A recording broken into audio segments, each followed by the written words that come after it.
माणिकराव कोकाटेंच्या मंत्रिपदाचा राजीनामा अजित पवारांसह मुख्यमंत्र्यांनीही स्वीकारला। पुढील कार्यवाहीसाठी राजीनामा राज्यपालांकडे पाठवला। सदनिका घोटाळ्याप्रकरणी हालचालींना वेग। नाशिक कोर्टाने काढलेल्या अटक वॉरंटची प्रत घेऊन नाशिक पोलिसांचं पथक मुंबईच्या दिशेने। कोकाटेंवर उपचार करत असलेल्या डॉक्टरांचा सल्ला घेऊनच अटकेची कारवाई होणार। माणिकराव कोकाटे यांच्या याचिकेवर उद्या हायकोर्टात सुनावणी। सदनिका गैरव्यवहार प्रकरणी नाशिक कोर्टाकडून कोकाटेंची शिक्षा कायम। हायकोर्टाच्या सुनावणीकडे लक्ष।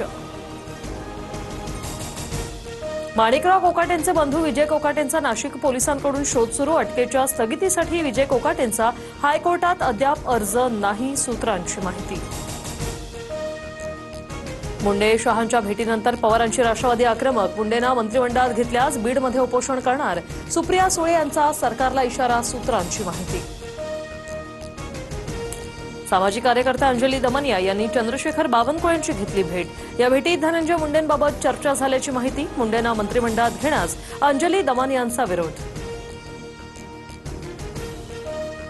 संजय राऊत आणि शरद पवारांमध्ये 20 ते 25 मिनिटं चर्चा। महापालिका निवडणुकीत दोन्ही राष्ट्रवादी एकत्र लढण्याला ठाकरेंच्या शिवसेनेचा विरोध।